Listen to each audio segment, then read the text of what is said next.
Shiva Miyuchi. Shiva, thank you so much, man. Thank you so much. So you're going to be doing a presentation on the neoclassical interpretation, and so you have a lot of stuff. Actually, I've been begging you for the audience. I've been begging you to come back and present more Thank because, you. I like, really appreciate it. you've been talking about like a modernized aether theory in some ways, kind of an interpretation of what people are describing as the quantum vacuum foam and things like that, as well as vortex dynamics and cymatics.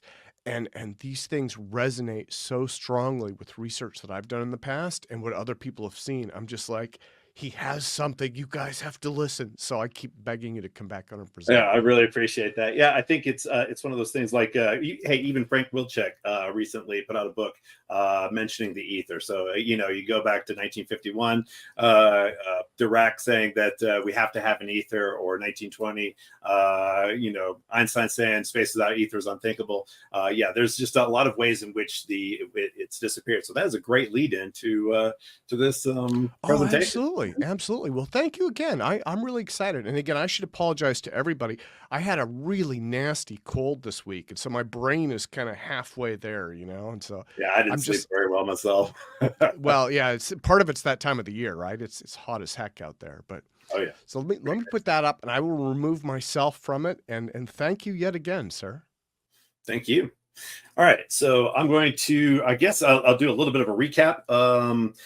And the funny thing is, to lead from the previous to this one, that we will actually get to a reason why you should separate space from time, as he mentioned in his presentation. So to just kind of recap where we were, because this is, you know, I'm trying to keep things concise, and there are, you know, just so many different ways in which I could go with this, and so trying to keep it down to just 1 hour has really been teaching me to get, you know, small bite-sized pieces here. But going back to my previous presentations, basically what we're looking at is the fact that there was this basis of relativity, that relativity existed for 15 years before Einstein. There was basically in 1889, George Fitzgerald is who gave us the first publication of the change factor, you know, in its earliest form, and there were people who developed an ether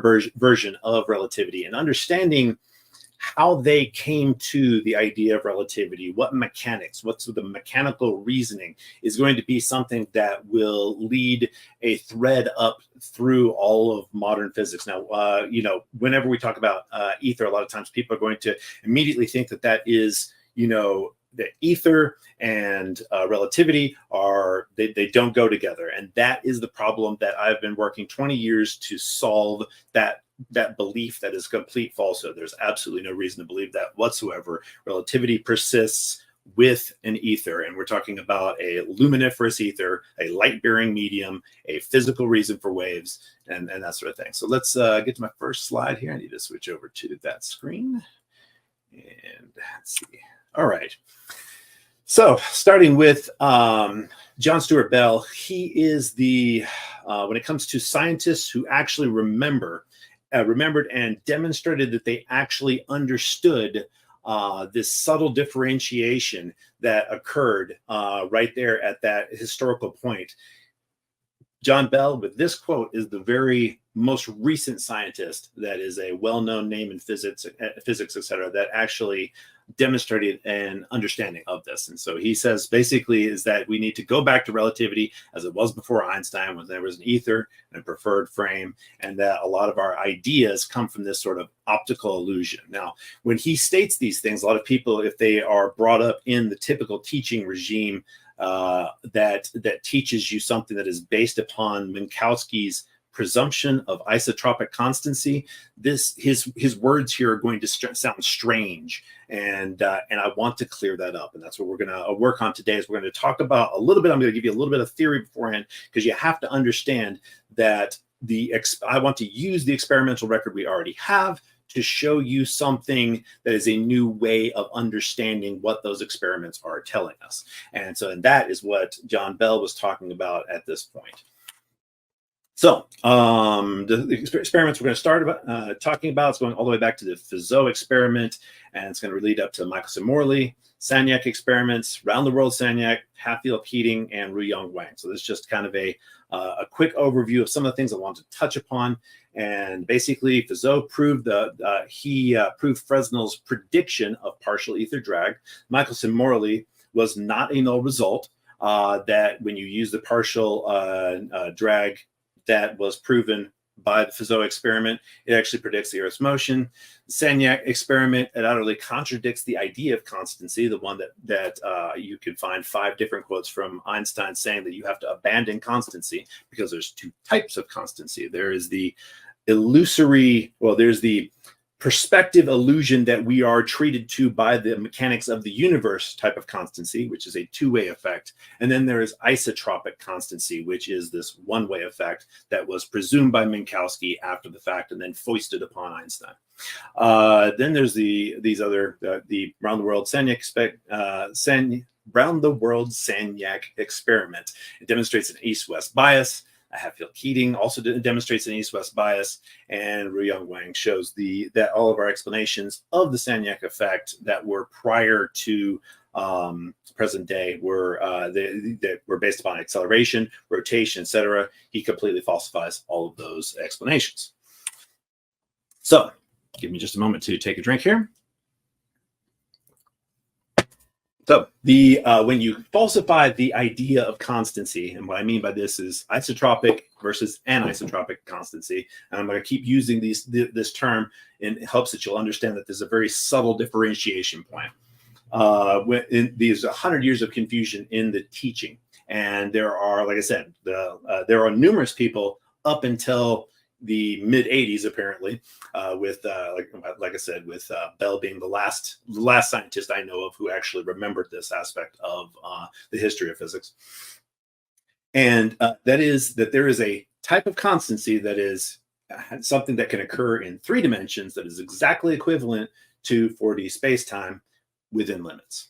So there are rational differences that occur when you are using the Poincare-Lorentz theory of relativity, which is based upon ether and was mathematically equivalent. This is well known as a historical, any historian of physics will tell you that they were called mathematically equivalent for a very, very good reason. And so, but one of the things that occurs when you use this anisotropic constancy instead of the isotropic constancy that Einstein repeatedly condemned, you get no twins paradox, no additional infinite 3D realities without evidence. And now I talked about this before, that Minkowski, by promoting the dimensionality of reality, gives you infinite additional 3D realities within a given moment. That is that's what promoting the dimensionality of something does. It gives you infinite possible additional versions of the previous dimension. There's no magical ideations. And what I mean by this is that there is no need to have something you simply believe but do not understand. So fields or actions without actors, such as waves, you don't need to have any of that. You can actually have fields that make sense in a very physical, mechanical way, and you can have waves that are based upon the way in which a medium behaves. In other words, a wave is a behavior, not a thing that exists necessarily. So then there's no arbitrary selection of rays from spherical emanations. There are aspects of the way in which something emanates spherically because of the ways in which we use this improper teaching of relativity. You can select rays in a somewhat arbitrary fashion that can cause problems when you're trying to do something like holography. And there's no solipsism. What I mean by this is that the constancy that we are taught, in other words, the one that I'm telling you is the false teaching of constancy, whereas there is a constancy that does actually really exist. But the one that we are taught is that you have this solipsistic sort of, everything is related to you or to your current frame that you're calculating from. And as I've brought out in previous lectures, basically remember that I am not saying that Minkowski space-time is worthless or directly wrong. It is a tool that can be useful because of the fact that there is this equivalence, this mathematical equivalence between these 2 versions of the theory, these 2 interpretations.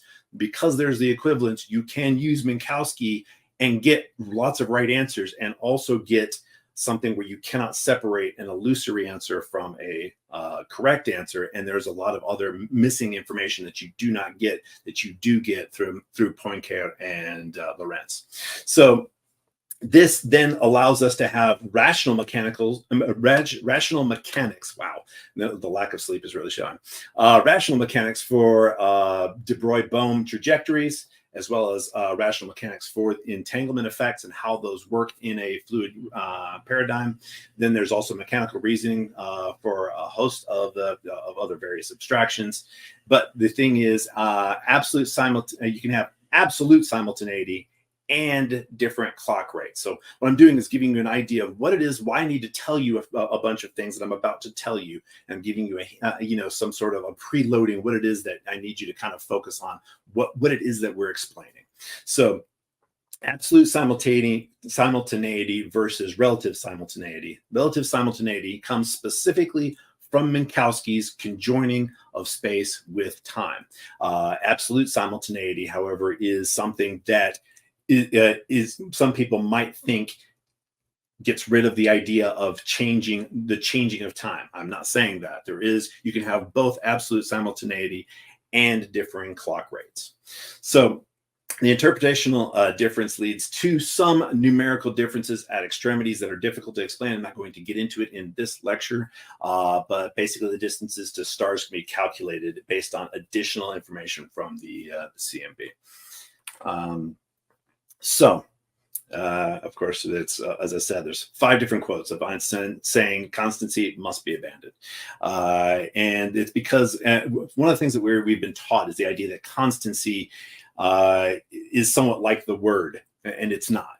Constancy is not constant. All waves in a homogeneous medium, the wave goes through at a constant speed, and whenever you're told the word constancy, you believe that is what they mean, but that is not what is meant by constancy. Constancy is an effect that is in no other way phenomenon, and for it to work in the way we are taught, you have to have a fourth dimension to warp reality around this version of constancy.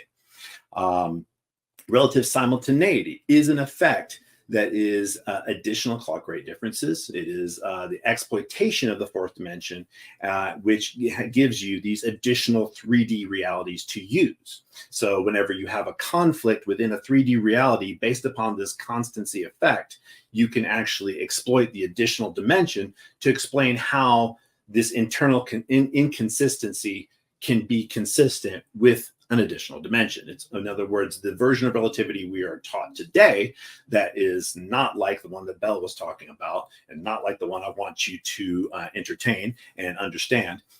It gives you this version of reality where you have to have additional 3D realities to make up for the fact that there is this conflict that a lot of people have noticed, and it's made them, whenever you're first exposed to relativity as, when you're first in college or wherever it is that you're first exposed to it, sometimes there's this feeling of wanting to reject it. Well, it's because there is this way in which people immediately recognize what appears to be a conflict within an internal inconsistency. Now, that internal inconsistency I will be explaining how that is illusory in 3 dimensions as well. In other words, that you do not actually require a fourth dimension. But once again, there's this subtle differentiation I'm hoping to make you understand in this lecture that, like I said, it hasn't been taught in, at least 30 years. So he required this fourth dimension to assume isotropic constancy. And so basically, you have to either choose constancy as an illusion and reality has no self-conflict, and this gives you an isotropic illusion, and I'll explain that in a moment.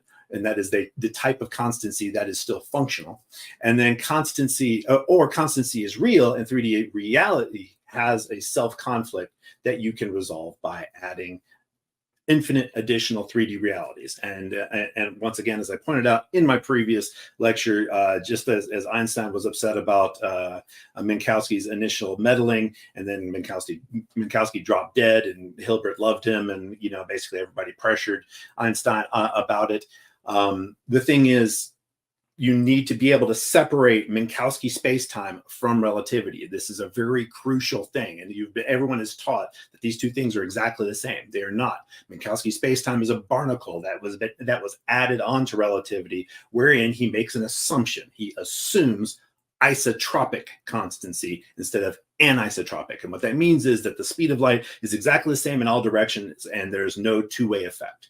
So let me get into this a little bit further. So some of my thing here. This is a Gedanken experiment. Some of my words are actually missing from it. But so what I want to explain to you now is how it is that you can actually understand this whole idea of constancy and what it all means. So, well, some of the first things that you're taught is that whenever there's someone, traveling on a train that is going at 100 kilometers per hour, and they fire a bow and they can fire a bow at 100 kilometers per hour, then what's going to happen is they're going to actually shoot that arrow at 200 kilometers per hour.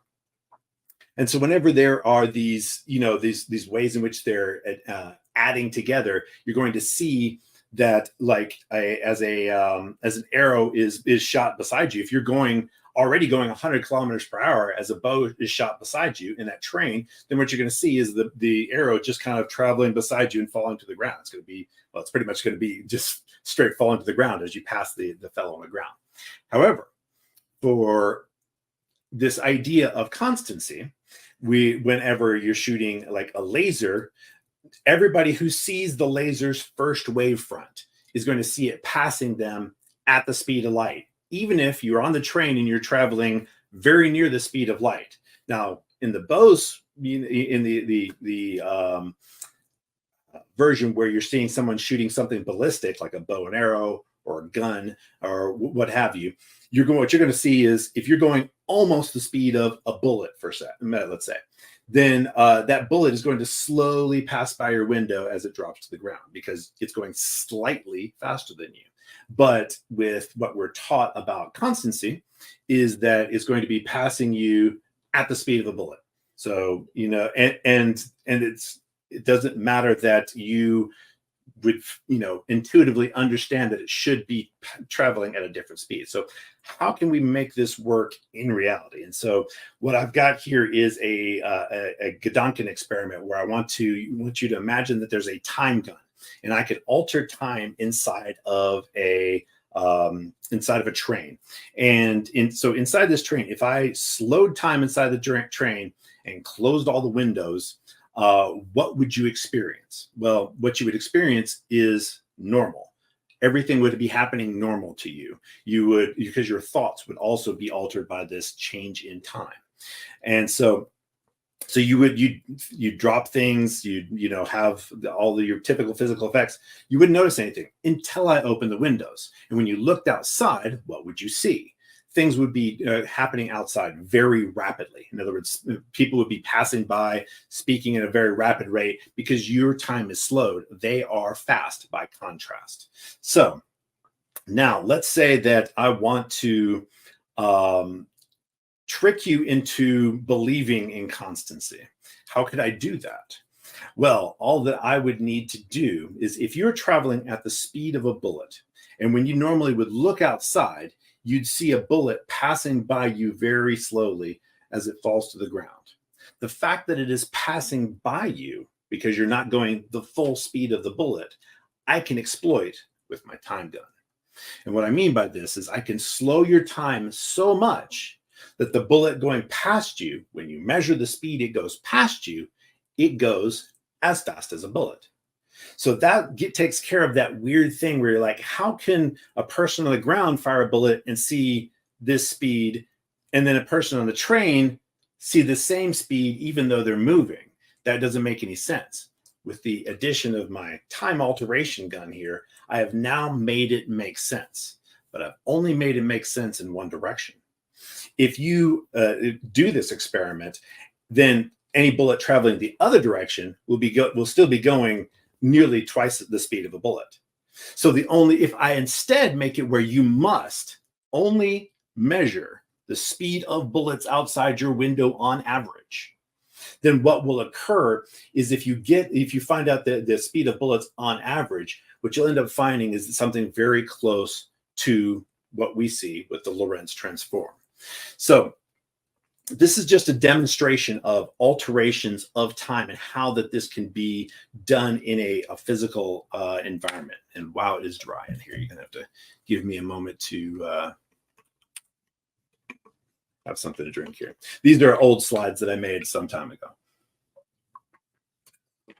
So I told you about that to tell you a little bit about the Michelson-Morley experiment, because everything in relativity and is based almost entirely on the Michelson-Morley experiment. I'm going to travel back to the Fizeau experiment in just a moment, but you need to understand the physics of what's happening here is that there is the presumption in the experiment that the sun is traveling through the galaxy, the Earth's traveling around it, and we're trying to measure how much light's going to have to play catch up as it goes upstream, and and then when you compare that to how fast it goes back downstream because of the flow of what it's traveling in, because a wave travels in its medium. So that is what the Michelson-Morley experiment was set up to try to determine. It's not just, we can't measure just the slowing upstream because of just some of the restraints in your experimentation. You have to have a two-way effect that you're getting. So in other words, you can only measure bullets outside your window, the average of them. You can only measure two-way effects. And so there is a way in which that would, there's a change both upstream and downstream, and they do not cancel each other out. And now let me try to explain that a little bit further with the other slides here.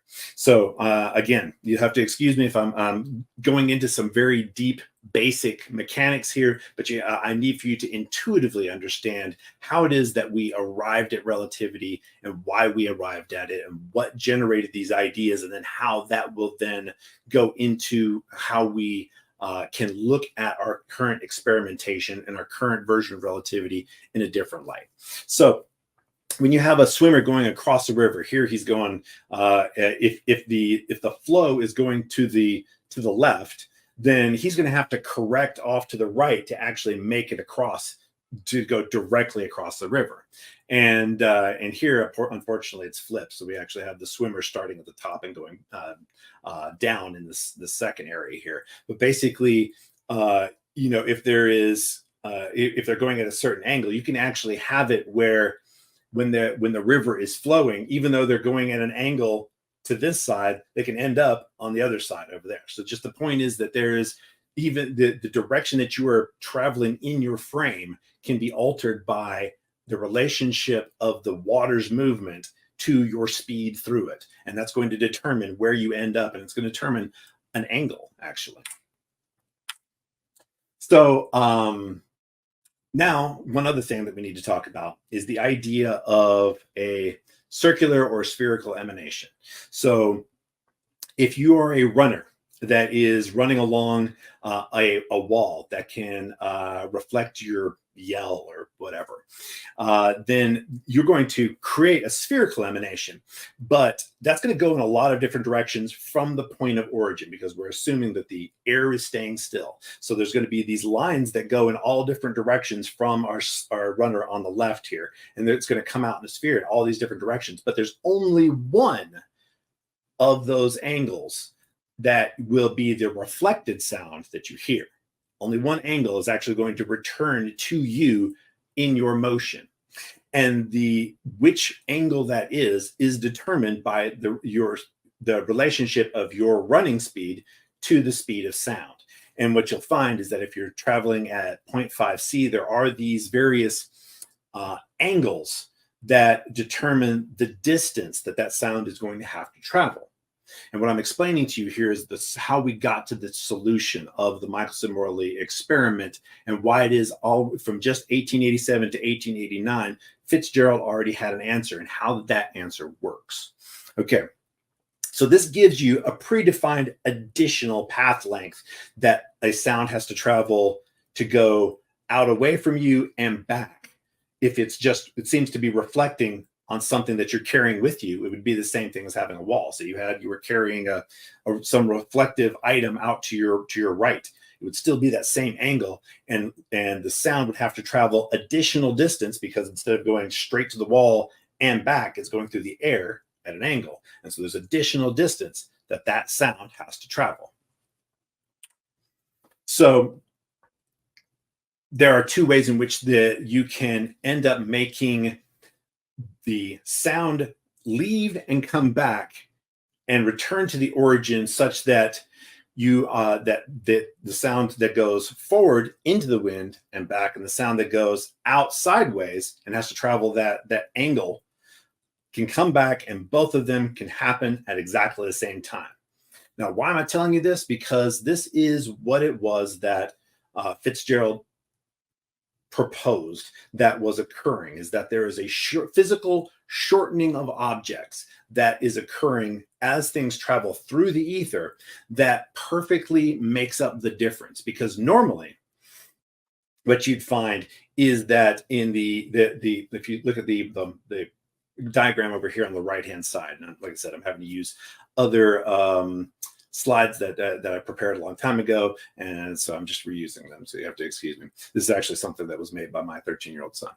But if we look at the second truck there, the first truck is stationary. Round trip time is 20 milliseconds in either direction. And then if we don't have any shortening of objects and any in a normal experiment, what would occur is that the round trip crossways would make it before the one that has to go into the wind and back. So the round trip is 23.094 at half the speed of sound. And then the round trip, into the wind is 26.666. And what you find, however, is that if we were to have a sort of material that shortens as air passes across it, and it happens to shorten by an amount that is described by the Lorentz transform, then what will happen is the round trip going out to the side, traveling that angular path, that's additional. In other words, it's not 20 milliseconds, it's 23.094. And the path that goes into the wind and back will be exactly equal. Now, why is that important? It's because the Michelson-Morley experiment was reported as a null. And that is, they shot light up and back and out to the side and back, just like I'm showing with this truck.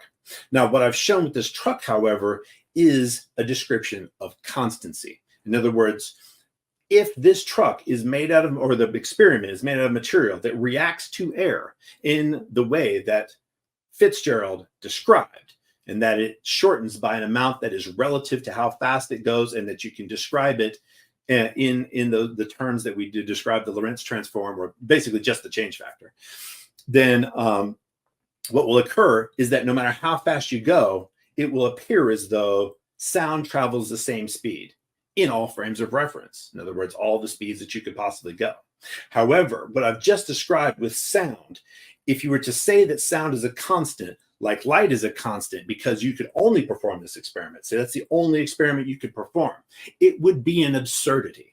It would be, you would have to make reality warp around your expectation. You would have to make your idea, and that is specifically what Minkowski did. Is he warped reality around the idea that it just happens, not that it is an illusion created specifically by the shortening and these different paths. So understanding that that is what occurred is what I'm trying to get across to you here, is that we had a way in which relativity worked because of the way in which objects are shortened. And there was one of the Maxwellians, Heaviside, who actually gave us Maxwell's 4 equations instead of all of what was in the papers. There was a lot of massaging of Maxwell's papers that eventually ended up with Maxwell's equations. And Heaviside actually described exactly how it is that particles would shorten and why they would shorten in this fashion, such that we would have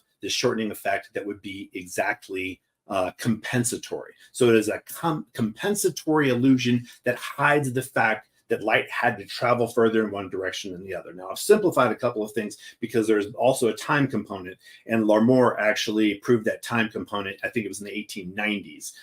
And so that you have to have both the time component, because of course, what we're looking at here is the round trip still is increased to 23.094 instead of it being 20 milliseconds. Right? So in other words, you've got to change to the overall experiment time, even though it's still simultaneous. And that gives us the time difference that occurs. There is an actual changing of events. So if I were to put sound clocks, in other words, I made a clock that is dependent upon signals going up and back or side to side, and that sound clock was made of material that shortens because of the effects of wind, that clock would change its timekeeping. In other words, how many revolutions, how many back and forths, that would change according to your speed, exactly as described by relativity. However, to say that sound, a mechanical wave, is constant would be an absurdity, because in the way in which we're told constancy works, with the twins paradox, with all those various paradoxes that require a fourth dimension to resolve. This can be done in 3 dimensions, and 3 dimensions alone. Of course, I mean, what I mean is one moment is 3-dimensional, and then of course you still have a fourth dimension. And the reason why Larmor, Lorentz, and all of those used a fourth dimension was as a handy notation tool to keep up with the fact that there were different timekeeping issues. In other words, they knew clocks would run slow. And so they knew that there was this change to the interaction between objects, even between the particles within an object. Even, the motion of a pendulum still is requiring that there is a transfer between the different particles that make up the pendulum. And so they understood this principle that the evolution of change required that there be some sort of interaction through this electromagnetic field, or it's not just electromagnetism, but it is the etheric field. There would have to be waves that are constrained by the speed of light, and that they would have to travel further distance, and that additional distance would make it occur more slowly. So we had an entire explanation of all of the strangeness that we associate with relativity, which is time dilation and length contraction. And that was all well before Einstein. Because Einstein was giving us the electrodynamical part, not the kinematical part. That's why his paper's in 2 pieces. And that is what I'm describing right now as the kinematical part that was delivered by Lorentz and all of the others beforehand. And Poincaré, when you say Lorentz Poincaré is who advanced the ether theory version to be exactly mathematically equivalent to special relativity. So now what we're going to do is travel back in time a little bit here, because what we just talked about was a compensatory illusion, and that by itself has always felt weird to people. And that goes all the way back to when we talk about some of the beginning issues in optics. And I just grabbed a page here because it was easier to make a slide that way.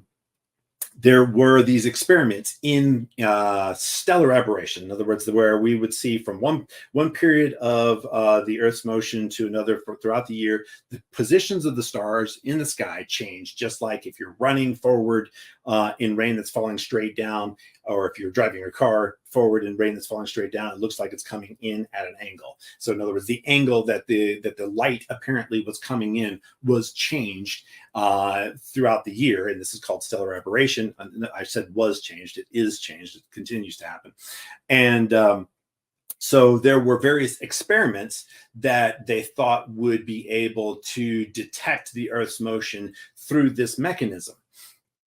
And to make a very long story short, Fresnel was someone who was working one of the first representations of ether theory and how it might work was given to us by Fresnel, and his discussion of the way in which the index of refraction occurs.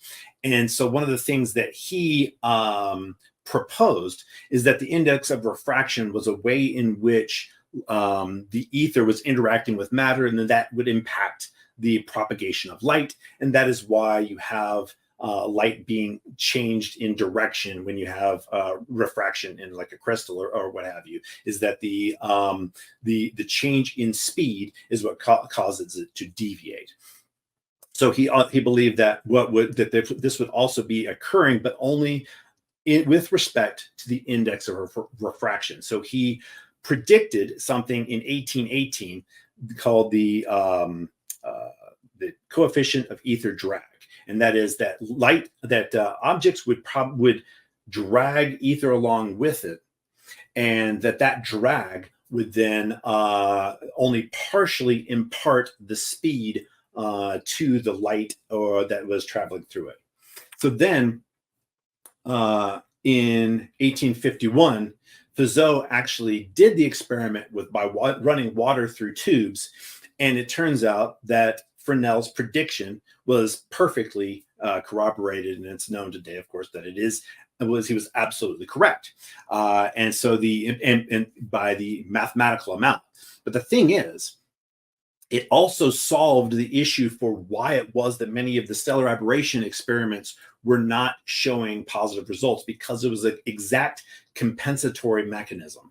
And so this is, and you'll actually find some quotes by Einstein saying that this experiment was in a large part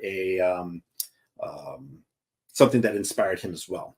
So one of the reasons that people continue to talk about complete ether drag after this fact is because people just didn't like the idea of a compensatory mechanism. But by 1872, Mascart actually explains that that these illusions happen all the time in physics. There is something called the co-moving. Whenever you have co-moving objects, the Doppler effect is automatically hidden. It's a compensatory illusion. You can send signals back and forth, and if you are co-moving, the Doppler effect in sound will actually have a compensatory effect where you cannot see the Doppler effect, even though it is being inscribed in the air in a different, longer wavelength or shorter wavelength, dependent upon the direction.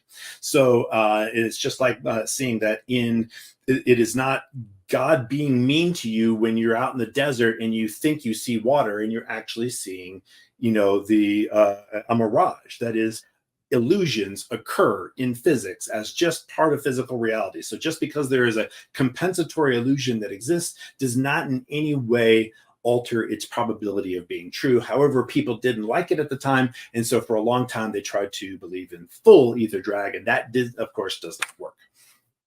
Now we need to move on to the fact that the Michelson-Morley experiment, the 1887 experiment, is not null. So this is one that you need to understand, because of the fact that right now, some of you who've been following along are like, I thought you were saying the relativity is true. If Michelson's not null, then relativity is false. No. It's some of you should be confused and angry right now, because there are important things that you need to understand about how this experiment worked, why it worked, and how many of the replications work. So this is like I said, we're talking about the experimental evidence and what it is we need to look very careful at. So in the original Michelson, what you've got is the interferometer facing in different directions. If there is a wind, then what you should see is a sine wave of readings, a dual sine wave specifically, as it travels 360 degrees. And I've got some, visualizations over here that should show you. And then on the bottom side here, what I've got are the actual readings from the original 1887 Michelson experiment. And as you can see, they fairly closely fit the dual sine wave of readings, which were expected. But the thing is, Dayton Miller, for 20 years, did hundreds of thousands of experiments that got these same dual sine waves of readings. And so how is it, if relativity is true and there's this exact compensatory effect, how were they getting any reading at all? Well, that's because we need to use Fresnel's coefficient of ether drag in air. So the thing is, one of the things I was going to point out is only Dayton Miller ever replicated the Michelson-Morley experiment. You're not going to be told this because a lot of people don't understand the requirements of the experiment and the very delicate way in which they went about it, that only Michelson and Miller did, and the rest of the experiments that are supposed replications were not replications. One of the things, so there's three different things. They use white light interferometry, not monochromatic. There is something called lock-in that occurs in in anything that is monochromatic, where phase differences are obliterated, and we're talking about very large phase differences can be completely annihilated in, especially in systems with using lasers. This is something that they had to overcome in the design of ring laser gyroscopes and interferometric fiber optic gyroscopes, or IFOGs. And then the third component that makes Michelson and Miller different from all the rest is they did it in open air, which allows ether drag. So what I'm saying is relativistic contraction is true, and so is Fresnel's coefficient. So going back to both Miller and Michelson, there's just understanding that white light interferometry is very, very difficult, because finding a single fringe, which a fringe is relative to a single wavelength of light, and attempting to tune an interferometer back then, they would spend hours tuning it, and they would use sodium light, because there's a characteristic double fringe with sodium that will allow you to find a central fringe that will allow you to then use white light for the interferometry. White light is not subject to the same sort of lock-in effects that monochromatic light is. This is one of a number of optics effects that Michelson, our first American Nobel Prize winner, was attempting to eliminate purposefully to make sure that you did not have any illusions. And one of the other things that you can do is you can line up fringes very far off with monochromatic light. There's only one specific lineup. Once you have the central fringe in white light, the actual distance between your mirrors in the Michelson-Morley experiment is that exact in distance. They're exactly the same distance within a wavelength of yellow light. So what I want to teach you about is something called coupled oscillation, or Huygens odd sympathy. And one of the things that you'll find that occurs, and this is to explain what lock-in is that when oscillators are allowed to communicate with a surface, or then what can happen is they can begin to synchronize. And we use this effect in a variety of ways. It is a coherence effect, and this would be the classical way of describing how lasing occurs, is through this coupled oscillation effect. It is a way in which you can have things that are out of phase, and then once they become in phase, then you have the way in which you can increase the actual amplitude of the wave. I've just got I searched out the first paper I could find real quick on coupled systems in optics, and I just found one last night. So that's just one you can. It's easy to find some of these phenomena. So going back to Miller. He was one of the first experimenters to do double-blinded experiments. He used artificial temperature tests. In other words, where he went and said, okay, what would it look like? What will increasing the temperature on one side versus the other, increasing it everywhere? What will the data look like? So he did that. And double blinding means that he specifically had someone helping him in one room that was only looking into a viewport to say where the fringe was, and a person in a separate room who could not be influenced by it to simply write down readings that were called out to them. And both of them were not him.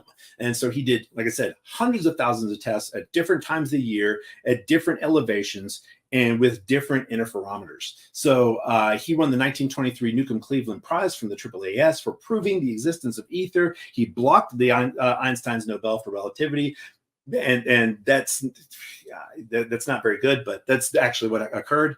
And a Nobel economist, Maurice Allais, he found additional effects that in Miller's data that also corroborated and correlated his effects with the sidereal day and Earth's orbital position. So we're talking about a very throughout the data, there is a systematic effect that would be absolutely obliterated by the amount of by looking at the average of hundreds of thousands of these tests. So all of them found almost exactly the same magnitude of effect found by Michelson.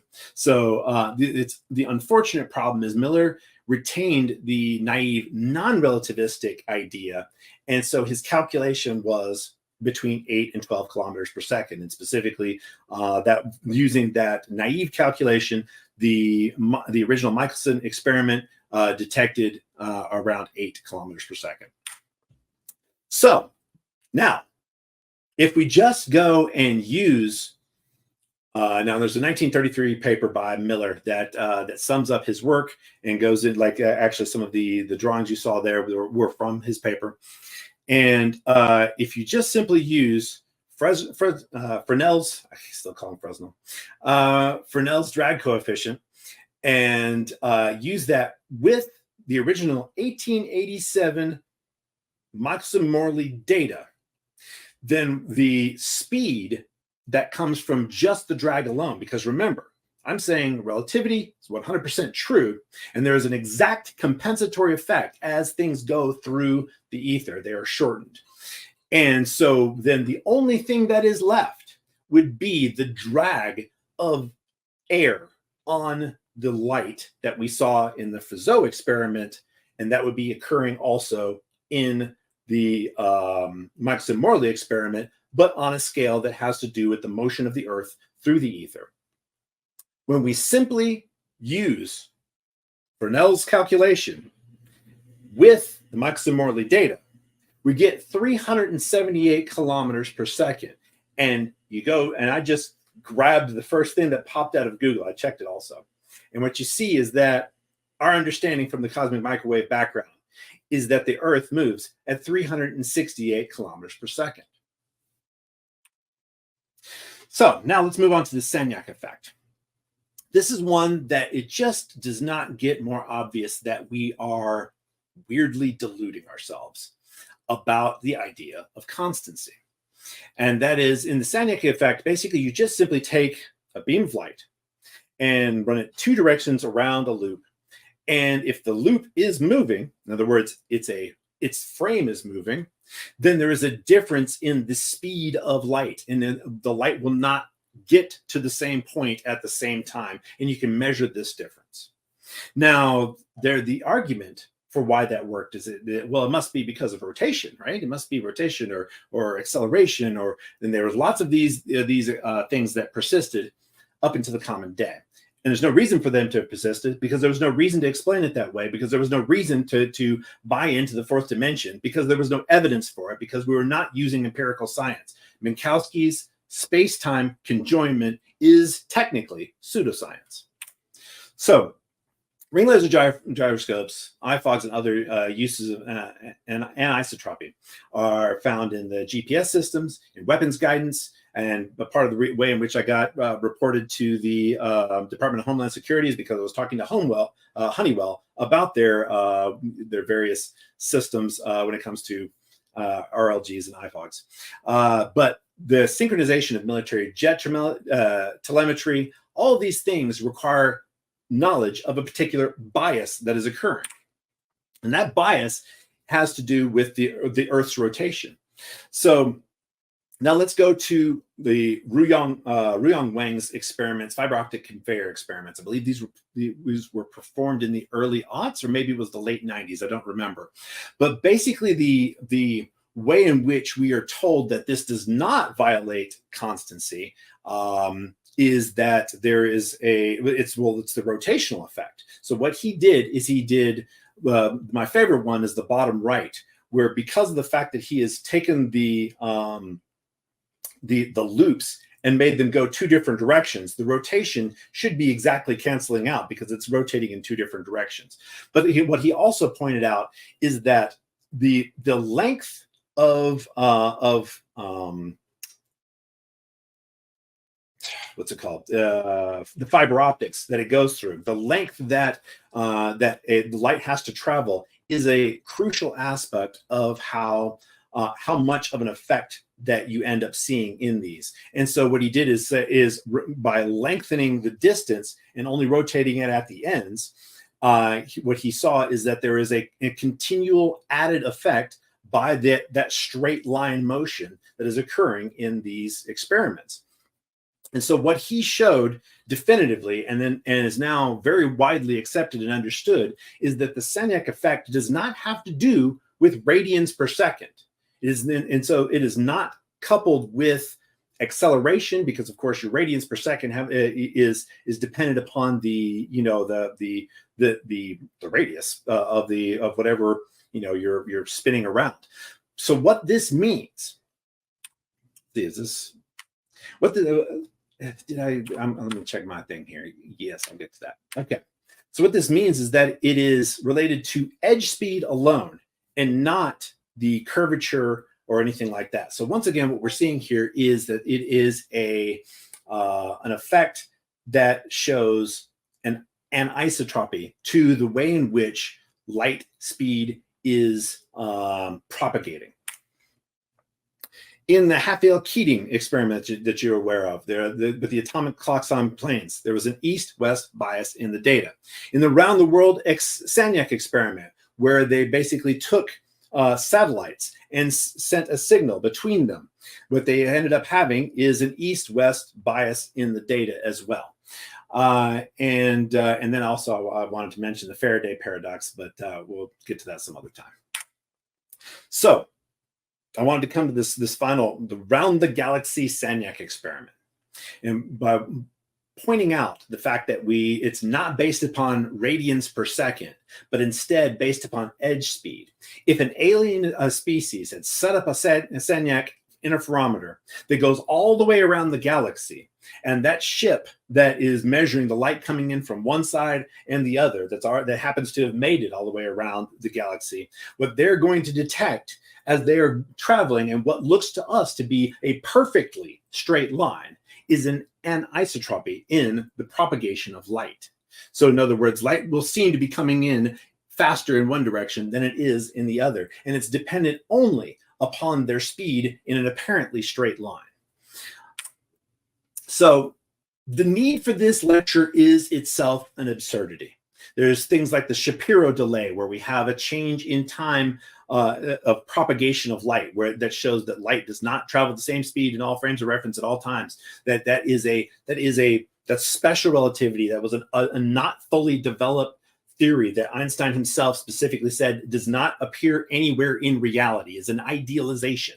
The cosmic microwave background dipole, where there is greater heat in one direction than there is in the other, that shows us that we are moving. That shows that there is a light speed difference. There's frame dragging. There are the Sagnac devices, and what we've got is just thousands upon thousands upon thousands of experiments which have shown one-way anisotropy. In other words, that light is performing this compensatory illusion. But in the literature, you will find the most amazing cognitive acrobatics you could possibly imagine to defend a position that has no reason to exist.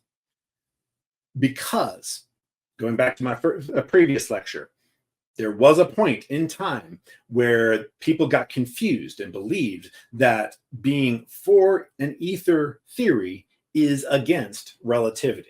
And that is simply not true at all. However, it does falsify Minkowski spacetime. It does falsify the promotion of reality to a fourth dimension. And it does falsify relative simultaneity, where things are not simultaneous in, well, I'm not even going to get into that. So all of these things falsify any theory discarding preferred frame, and they obviate any SR paradox appearance or solution while retaining relativity as a principle. But the thing is, that also gives us a lot more to work with. When you understand how this version of relativity works, a lot of additional mechanics fall out of it, allowing Bohmian trajectories to make sense. There be physical mechanics behind pilot wave theory. There's a reason why things like, maybe we need to decouple time from space. There are a wide array of things that open up once you accept that there is this thread of hydrodynamics that can, at every point through the history of physics, which I've been pointing out a little bit of time, and I don't have enough time to do it all at once. And so you'll have to bear with me that I'm doing this, one lecture at a time. They're all throughout the history of physics. We have an alternative path that we could take and that many people are taking, but they're not being listened to. And there is a lack of unity in the understanding of what all the various principles are and how they must work together as a singular system, which has no self conflict. And that only works with understanding these specific things that I've tried to bring out to you. And hopefully this is a short enough lecture that I've tried to hit a lot of the high points, but that's basically it for me. And I'm going to have to save everything else for yet another lecture some other time.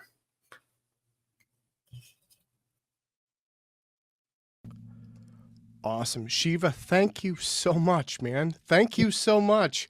And when you said another lecture, another time, rubbing your hands. Dude, I will beg and grovel. I have no shame. So